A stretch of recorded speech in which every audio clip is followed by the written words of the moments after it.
Hola, buenas tardes. Esta es otra entrevista para la sección cultural de Consulta. En esta ocasión estamos con Laura Utrera. Ella es doctora en letras, especializada en cine. Ella es originaria de la provincia de Rosario, en Argentina, y ella también es egresada de la Universidad Nacional de Rosario. Sus últimos estudios han sido sobre género y ecocrítica. Al respecto, vamos a hablar de un tema me parece muy interesante y muy oportuno para todas las mujeres, y no nada más para las mujeres, yo creo que para la sociedad en general, y es un tema que no nada más atañe a México, sino también a toda Latinoamérica, y en este caso vamos a analizar porque ella ha hecho un trabajo muy importante en conjunto con su compañera que es Mercedes Posada Meola. Ella es feminista, ella se define a sí misma como feminista por convicción y convicción. Mercedes es originaria de Cartagena de Indias, en Colombia, y actualmente se encuentra estudiando en la Universidad Tecnológica de Bolívar. También es egresada de ahí, de Colombia, pero también está haciendo actualmente un doctorado en comunicación social en la Universidad de La Plata, en Argentina. Ellas dos han trabajado sobre este tema que les voy a comentar, que es estereotipos femeninos en los argumentos de las telenovelas latinoaméricas en el periodo de 1980 al 2010. Vinieron a Puebla el pasado lunes 6 de junio y pues ahora nos van a hablar sobre esta problemática, este tipo de situación social que ocurre respecto justamente a estos estereotipos femeninos que hay en las telenovelas latinoamericanas. Entonces te doy la bienvenida, Laura, agradeciéndote esta entrevista y que nos compartas un poco de este trabajo que has hecho. Primero, bueno, decirles también a todos que no está con nosotros mi colega y mi hermana latinoamericana, Meche Posada, sencillamente porque está abordando su avión en este momento, así que yo recién me estoy yendo mañana a Ciudad de México, todavía tengo un poquito más para disfrutarla a la ciudad, y por eso no está acá. Pero bueno, te cuento, André, y le cuento a la audiencia y a los televidentes, que en realidad todo esto surge, vos decís algo que tiene que ver mucho con por qué nos pusimos a trabajar este tema. Y tiene que ver con una problemática, pero tiene que ver con algo que nos constituye y nos conforma y es un poco lo que somos, ¿no? En lugar de, digamos, a mí me ha pasado que mi expertise, que me he dedicado al cine y a la literatura, uno encontró un objeto de estudio y si bien ese objeto de estudio lo he pasado por una cuestión de gustos y en el momento de la investigación, por una mirada sociológica, lo cierto es que trabajé algo que estaba alejado en el tiempo, era como más burbuja, ¿no? Más allá de que uno se mete en el tema y se vuelve parte de él. En cambio, en esta oportunidad, con Mercedes pensábamos en la cuestión, digamos, de las conformaciones estructurales de pensamiento y de las culturas en América Latina y en relación, por supuesto, con las mujeres. Ahí pensamos con Mercedes, eh, digamos, están buenísimas todas las teorías que se escribieron y se están escribiendo sobre los feminismos, ¿sí? De hecho, tenemos nosotras nuestras investigadoras de base que seguimos y acompañamos y que nos sirven muchas veces para iluminar el camino de la investigación. Rita Segato de Argentina, la antropóloga, Judith Butler, ¿no? Y muchas otras más interesantes e intensas mujeres que han sabido ponerle palabras a lo que hemos vivido y transitado las mujeres durante mucho tiempo en toda nuestra querida América Latina, ¿sí? Desde el punto de vista Sí, político, Lau, social y cultural. Ahora la, bien, que- dijimos con Mercedes, pero y si nosotros nos empezamos a mirar hacia adentro y decimos, ¿qué mirábamos? ¿Qué veíamos de chicas nosotras? O sea, ¿cómo crecimos? ¿Cómo conformamos nuestra educación sentimental, no? Entonces ahí empezamos a pensar de que tanto ella como yo, como muchas, como seguramente vos también, Andrea, claro. nos criamos mirando telenovelas, ¿sí?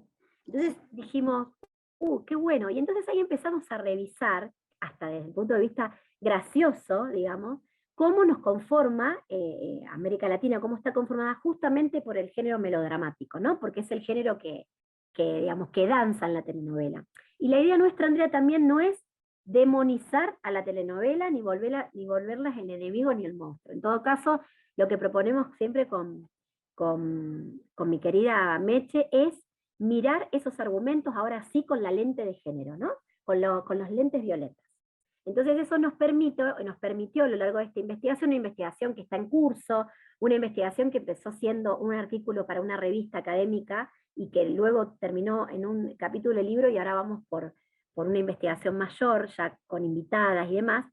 Bueno, esa investigación justamente se centra en revisar qué lugar, estereotipado por supuesto, se le otorgan esas ficciones a los tipos de mujeres que aparecen, ¿sí?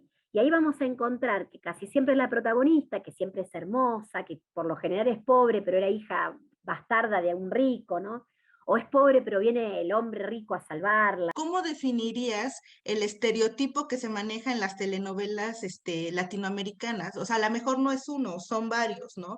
Pero regularmente, ¿cuáles identificaron ustedes? Mira, como vos decís, son varios, ¿sí? Y los estereotipos que identificamos no son más que lo que la cultura nos ha enseñado a nosotras mismas. Es decir, a nosotros también nos enseñaron en nuestras casas y desde el amor la importancia de verte bonita, ¿no? Bueno, de que si no duele no es amor, por eso nuestra charla se llama El amor no duele, ¿no? Bueno, que si no duele no es amor, que si no te cela no te ama. ¿Cuántas veces lo hemos escuchado de nuestras propias madres, ¿no? O esta cuestión de cuidar lo virginal como esa situación, ¿no? Esa cuestión que más que tenga que ver con algo tan interno y tan procesado y tan elegido por una, no, es algo que te obliga a la cultura a que sea de ese modo. Y aquella mujer que también está estereotipada en las telenovelas, ¿qué se le parece a los hombres? Porque es la infiel, porque es la que tiene los comportamientos parecidos al macho, digamos, termina mal en la novela, o termina sola, o termina con cáncer, con alguna enfermedad terrible, o que la pisa un camión, o que la abandona la familia. ¿Por qué? Porque es ese lugar disruptivo, ¿sí? Que no le correspondería a lo que la mujer está preparada para recibir desde donde la cultura le dice que tiene que ser mujer. Entonces, nosotros trabajamos todos esos espacios, incluso no solamente pasa con la mujer, pasa también con las sexualidades diversas, ¿no? Muchas veces encontramos a un gay en alguna de las ficciones y ese gay es ridiculizado, porque no es el gracioso, es el que te hace reír porque uno se ríe de ese gay, ¿no? Un gay chismoso, un gay que siempre viene a poner cizaña, ¿no? Y no se lo trabaja, y bueno, y ese es el lugar estereotipado de esa casi una versión mamarracha de una persona que elige tener una sexualidad diversa, ¿no? Sí. Estereotipos que son sociales y que tienen que ver también con esto de que nosotros lo trabajamos de diferentes teorías, no solo de las teorías feministas. Nosotros trabajamos muchísimo también con el Círculo Bastín, que es el círculo de pensamiento ruso, en el que justamente estamos convencidas de que un enunciado, ¿sí?, es el eslabón de una cadena hablada. Por lo que cada vez que hablamos, y estamos convencidas también de que somos lo que decimos ser, digamos, cada vez que nos definimos, cada vez que vos te presentás, Andrea, te presentás con lenguaje. No estamos afuera del lenguaje para ser. Somos lenguaje, por eso también el psicoanálisis, ¿no? El psicoanálisis te cura con qué, con escuchar tu misma, te cura, te va, ¿no? Te va asistiendo con tu mismo relato, ¿no? Entonces, en esa suerte de conformación, justamente, de una imagen que siempre, desde el lenguaje, sabemos que esta cadena hablada son algo así como conjunto de voces que se unen unas a otras. Y esas voces que hablan, ¿sí?, no solamente hablan porque quieren y exigen una respuesta, sino también porque repiten. Y ahí está el Pues sí, estereotipo. Y ahí está el repetir. estereotipo. ¿Sí? Y, Repetir. y las historias en general, porque sí también vemos que son muy repetitivas, como dices, ¿no? Los estereotipos se repiten, pero creo que también muchas veces los papeles de las mujeres, las historias, las tramas, ¿cómo las podrías definir desde el estudio que has hecho? ¿Cuál es la que con más frecuencia se repite? En realidad, las historias, el melodrama tiene una trama que es la que se repite en todas las historias, ¿sí? Puede que haya a lo mejor alguna, a ver, alguna diferencia, y lo que sí estuvimos mirando y viendo es que las novelas nuevas, que no dejan de ser melodramáticas, latinoamericanas, es más, hay remakes, ¿no? El caso de Mujer con aroma a café, que se hizo hace como 30 años y se volvió a hacer ahora, que es una versión maravillosa, en donde no deja de ocurrir el melodrama porque Sebastián es millonario y es hermoso y es bueno y es el que viene, parece, a salvar a la cantante esta cafetera que es maravillosa y es hermosa y es divina, ¿no? Pero a pesar de que el melodrama funciona en esa telenovela, lo que vimos es que se descentró en las telenovelas más nuevas. Es decir, funciona porque es lo que capta la atención, porque es lo que nos pasa cuando estamos haciendo zapping y paramos un rato porque tenemos 5 minutos para hacer zapping, pero justo paramos a ver nuevamente Pasión de Gavilanes, por decirte cualquier cosa, ¿no? Por darte un Sí, ejemplo. O El Derecho de Nacer, ¿no? Las hermosas novelas de la divina y la diva Verónica Castro, ¿no? ¿Qué pasa? Esas telenovelas tenían el centro y el eje puesto en el melodrama, y ocurrían estas otras voces que pasaban y que, por supuesto, el lugar de la mujer siempre es el lugar que ahora con la lente de género resulta incómodo, pero que nosotros nos criamos creyendo que el hombre era el que nos podía salvar, ¿no? El que nos venía a contar cómo era la vida, el que nos iba a acompañar siempre, cuando en realidad está muy bueno que si de repente tu elección es la de estar acompañado de un hombre, digamos, esa no sea el centro de tu vida, ¿no? Sí, que digamos, no estamos ni en contra del amor, ni en contra del melodrama, pero sí tener la lente de género bien puesta para exigir que nosotras podemos tener los mismos derechos y esa igualdad de equidad, como siempre digo, no de iguales, sino de una equidad con ese otro que es el hombre, que bueno, por una cuestión patriarcal, de la cultura patriarcal, siempre hemos estado como no compitiendo, pero siempre viendo que frente a la posibilidad sí. quizás hasta de un trabajo, ellos han tenido más posibilidades que nosotras. Y ojo, no Ujú. son ellos el problema, vuelvo a decir, no son las telenovelas el problema, no es el melodrama ni son los varones, sino que tiene que ver con esta conciencia patriarcal tan cultural, tan enraizada, tan que de alguna manera este tipo de estudios lo que hace es revisarlo, no sé si para tirarlo abajo, porque por ahí es muy difícil, aunque nosotros seguimos luchando para eso, pero sí al menos para crear nuevos hábitos, Andrea. Cuando nosotros creamos nuevos hábitos y de repente vemos una telenovela donde ya está descentrado el melodrama, el melodrama sigue funcionando, pero aparecen centradas como eje axial, aparece otra historia, que es la de la emancipación de una mujer, que es la liberación de una mujer, como pasa en Café con Aroma a Mujer, donde vos ves que el melodrama parece descentrarse muchas veces y aparece, ¿no? Aparece esa cantante que le dice a otras mujeres, ustedes pueden tener su porción de tierra y pueden cultivar su propio café, ¿no? O aparece esa cantante en Nueva York que de repente va a aprender qué es el café y termina dando una clase práctica sobre cómo cultivarlo, ¿no? Sí. Esa cuestión Ok. importante, ¿no? Sí, Eh, por ejemplo, a mí me llama la atención ahorita que estás comentando todo esto, que desde que nos ponemos los lentes morados, que es como esta conciencia feminista o desde el feminismo, como que intentamos ver todo de manera diferente, ¿no? O esa es la idea, ¿no? Que empieces a ver cosas que antes no veías.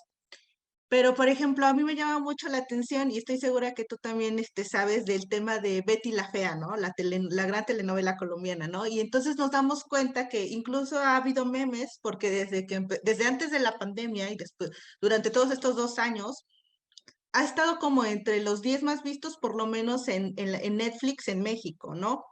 Entonces es súper curioso porque yo también he platicado como con compañeras y todo eso y aunque son conscientes, esto me llama mucho la atención porque aunque son conscientes de estos estereotipos del amor romántico y de todo, les gusta, o sea, les gusta la telenovela y luego veo que yo creo que es difícil también pasar de la teoría a la práctica, ¿no? Porque puedes estar consciente, pero al final terminas cometiendo o reforzando en la vida estos estereotipos. Y aquí es más como tu punto de vista. ¿Qué opinas acerca, por ejemplo, de la situación que está pasando, por ejemplo, en Betty la Fea, que todavía sigue siendo muy popular, ¿no? Entre la sociedad y vigencia, que, digamos. ajá, y la otra sería que cómo le haces para estar consciente, pero cómo pasas de la teoría a la práctica. Mira, en realidad nosotras, creo que después yo te voy a pasar nuestro artículo a ver qué te parece, pero la apuesta de escritura que hemos tenido es muy desde la práctica, ¿sí? ¿Por qué? Porque, digamos, vuelvo a decir que la cuestión no es demonizar a las telenovelas. De hecho, vos sacaste un ejemplo maravilloso que es Betty la Fea, porque es la novela más taquillera en Colombia, de hecho, porque siempre lo dice mi colega, ¿no? Cuando la dimos en Argentina, cuando se vio en Argentina, te voy a contar esto porque es fatal, no recuerdo bien qué revista, pero una de las muy taquilleras, no me acuerdo si era Gente, Caras o cuál, que cuando termina la novela, le hacen una entrevista a la actriz de Betty la Fea, y la portada de la revista decía, Betty que no es tan fea, ¿sí? ¿Por qué? Porque estaba, digamos, no estaba caracterizada en personajes, pero es tremendo, porque seguimos, ¿no? Seguimos alimentando al monstruo. Mira, en realidad no hay que demonizar, de hecho, esta pregunta que vos me haces, nos la hizo Gael, un estudiante que nos fue a escuchar a las dos, por una situación vivía en su casa, ¿no? Que le dice siempre a la madre, deja de mirar esto, lo otro, aquello, y está como preocupado. Entonces yo lo que le dije es que, bueno, mira, lo importante es, de alguna manera, esto de tener la lente violeta puesta tiene que ver con algo que nos debería conformar desde que somos muy chiquitos, y es no perder la capacidad crítica, ¿sí? Ser críticos y desconfiar de todo lo que vemos, y más lo que manejan los medios de comunicación. Porque lo que pasa con una novela como X, Betty la Fea o cual fuere, tiene que ver también con que están garantizando en su misma trama el consumo.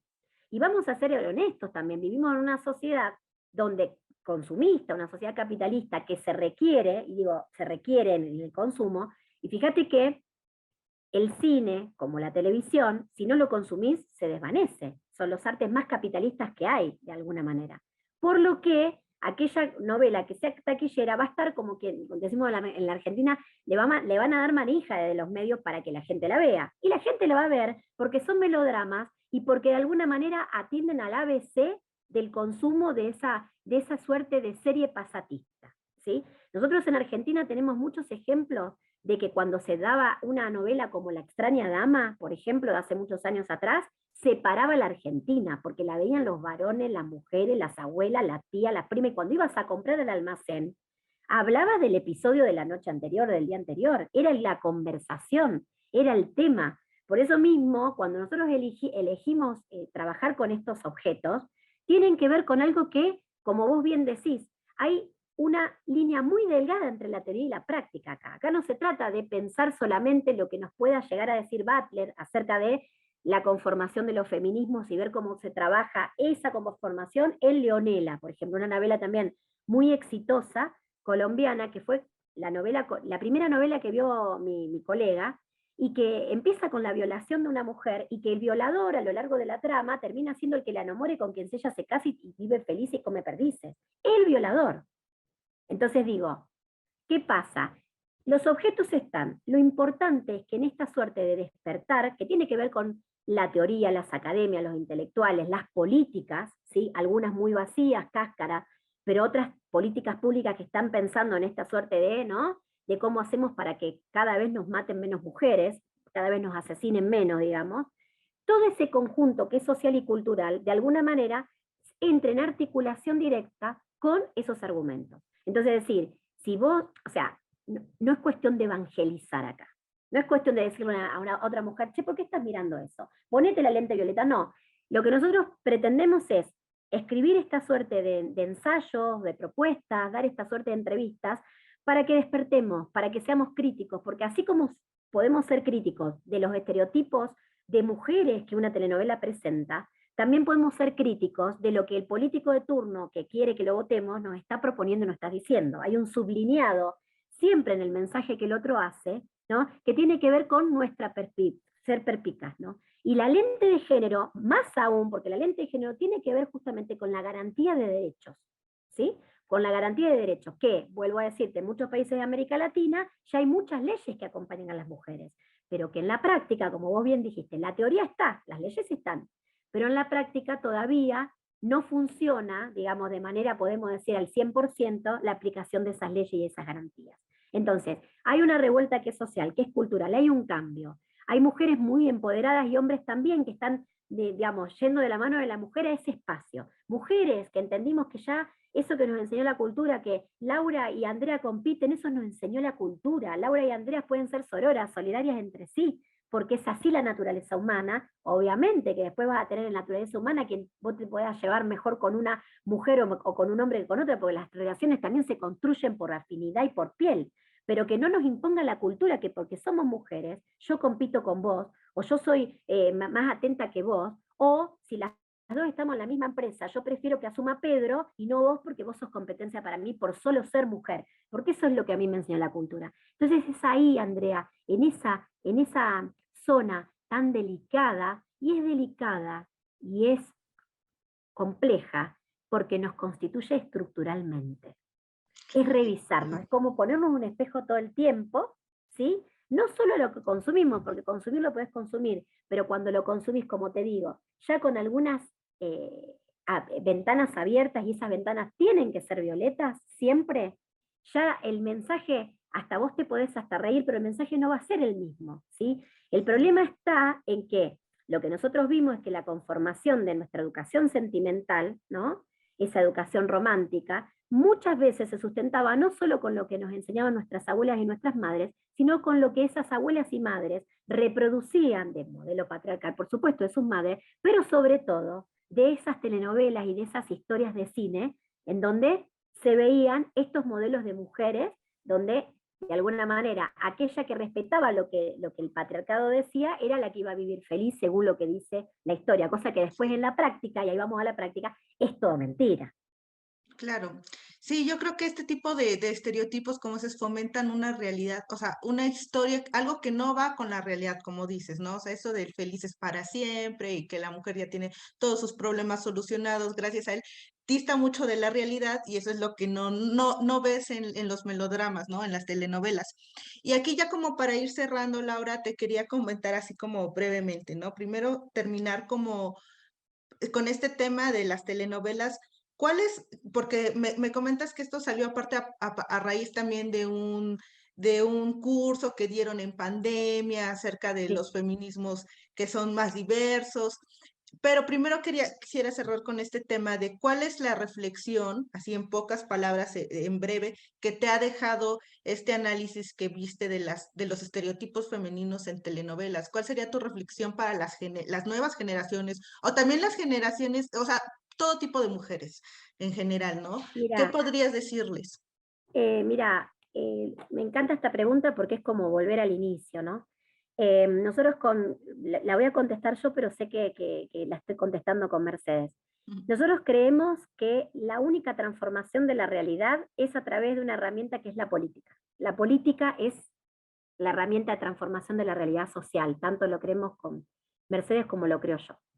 Y creemos, también para decirlo ahí con Rita Segato, que ese otro rol que es tan cultural, que es el papel de la víctima en la mujer, ¿no? La víctima, lo que hace es desentrañar, es correr a la mujer de eje y llevarla al nivel de la víctima, justamente, es despolitizarla, ¿sí?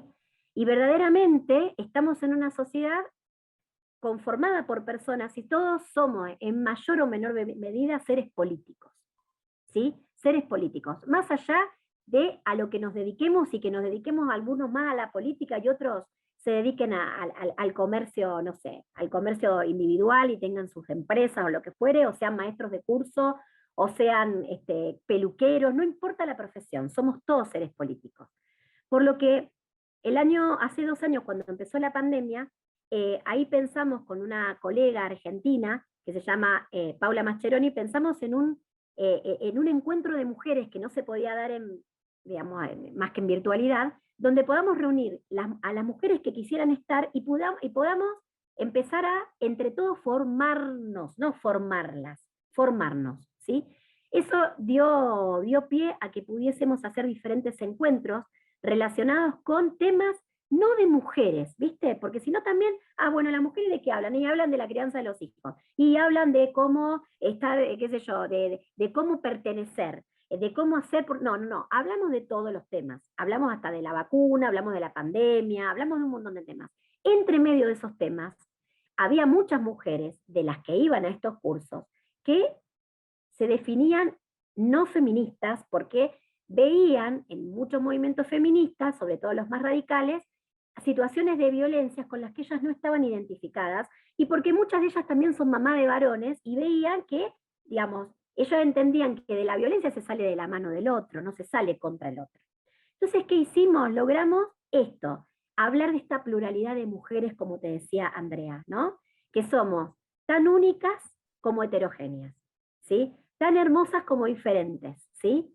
Entonces, en ese espacio de la pluralidad, fuimos dando diferentes tipos de charlas, y lo que sí definimos juntas siempre era que cada una de esas charlas, de la que, como te digo, se habló de política, se habló de economía, ¿no? Porque siempre, ¿no? Porque la mujer, fíjate que casi siempre cuando hay un gobierno, es raro que el ministro de Economía o el jefe de Economía, no sé cómo se define aquí en México, sea una mujer. Cuando en realidad, si vamos al tema de la competencia, que no me interesa, pero digo, las grandes economas del hogar casi siempre son las mujeres, porque con una zanahoria, una papa y una cebolla te armaron un guisado, ¿no? Entonces digo, eso que nos aislaba en una cocina son lo que a nosotras nos vuelven empoderadas, como quien dice. Eso que nos constituye, eso que veíamos. Qué mal que veíamos las telenovelas, no, qué bien que las vimos. Y ahora, en el 2022, podemos reflexionar para que todos esos, de alguna manera, esas construcciones estereotipadas que me hicieron infeliz, de alguna manera podamos revisarlas y revertirlas. Porque si hay algo a lo que llegamos todas las mujeres y hombres, que algunas veces también participaron hombres de estos encuentros, a los que llegamos como conclusión, es que todas las personas tenemos un mismo objetivo, y es ser felices. Y para garantizar la felicidad no hay nada más que la igualdad de derechos, ¿sí? Y la igualdad de oportunidades. Y cuando decimos esto, hablamos de mujeres, hablamos de hombres, pero también hablamos de diversidad sexual, ¿sí? Que es algo para lo que ahora nos vamos a ocupar con mi hermana latinoamericana. Vamos a trabajar estereotipos también relacionados con el colectivo. Entonces, esa es la gran conclusión que armamos, ¿sí?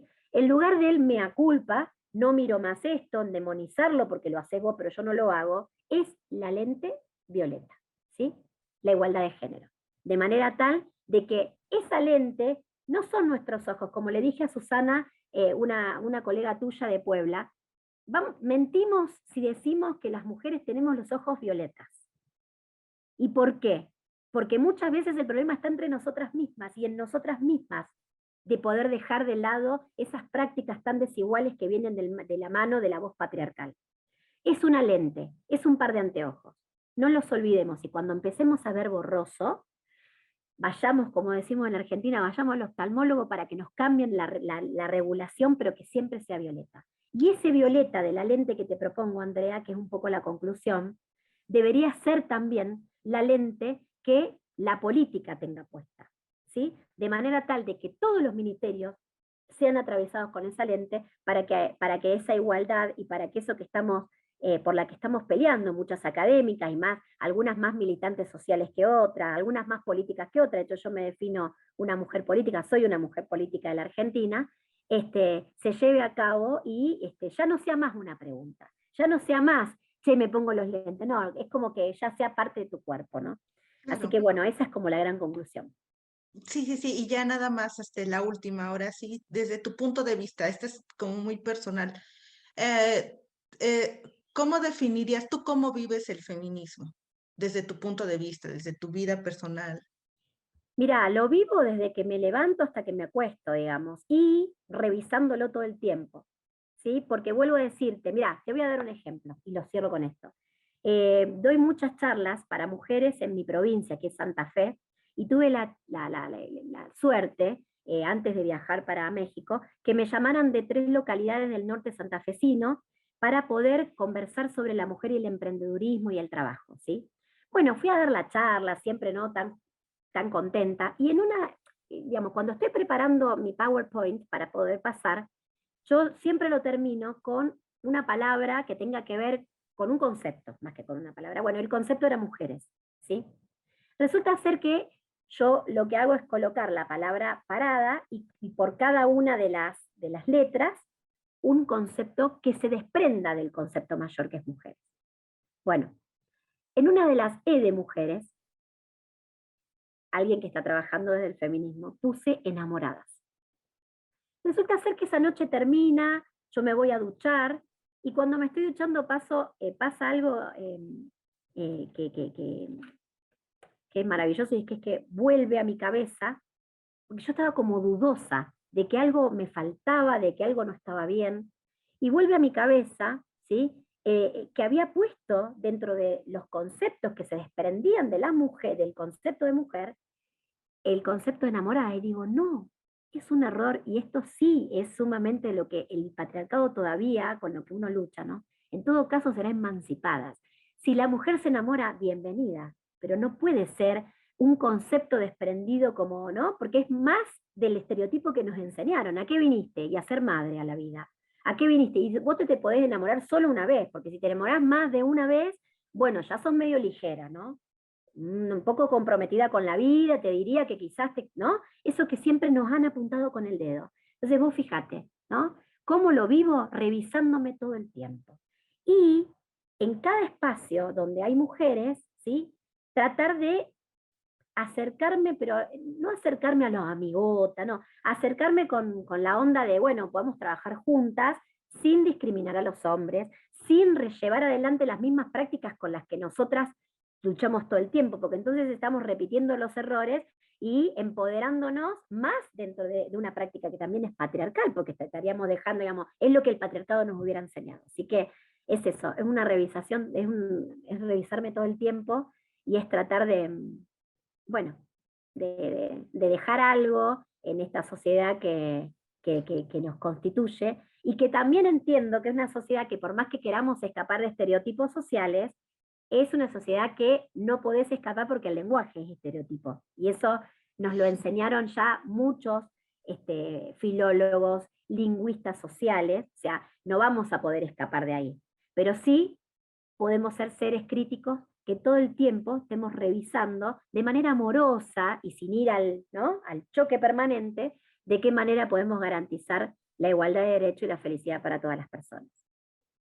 Pues muchas gracias, Laura, muchas gracias. Ya creo que cerramos de una manera muy bonita y creo que aparte de este tipo de conversaciones o de conocimientos nos sirven a todos y a todas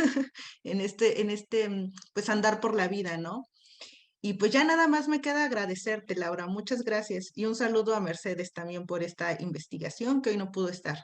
Gracias, Andrea. Saludos bueno, a vos, a todos los que conforman la idea que está llevando adelante, y muchísimas, pero muchísimas gracias a Puebla tan bonita, que tuve oportunidad de estar 2 días, me quedé corta, pero en esos 2 días la recorrí mucho de la mano de mi querida amiga Josefina Manjarres, así a la que estoy muy agradecida, que fue quien me invitó a la UAP, que nos invitó a la UAP. Así que gracias, Andrea, y bueno, ojalá la próxima nos conozcamos en persona. Muchísimas gracias. Adiós, Laura. Adiós.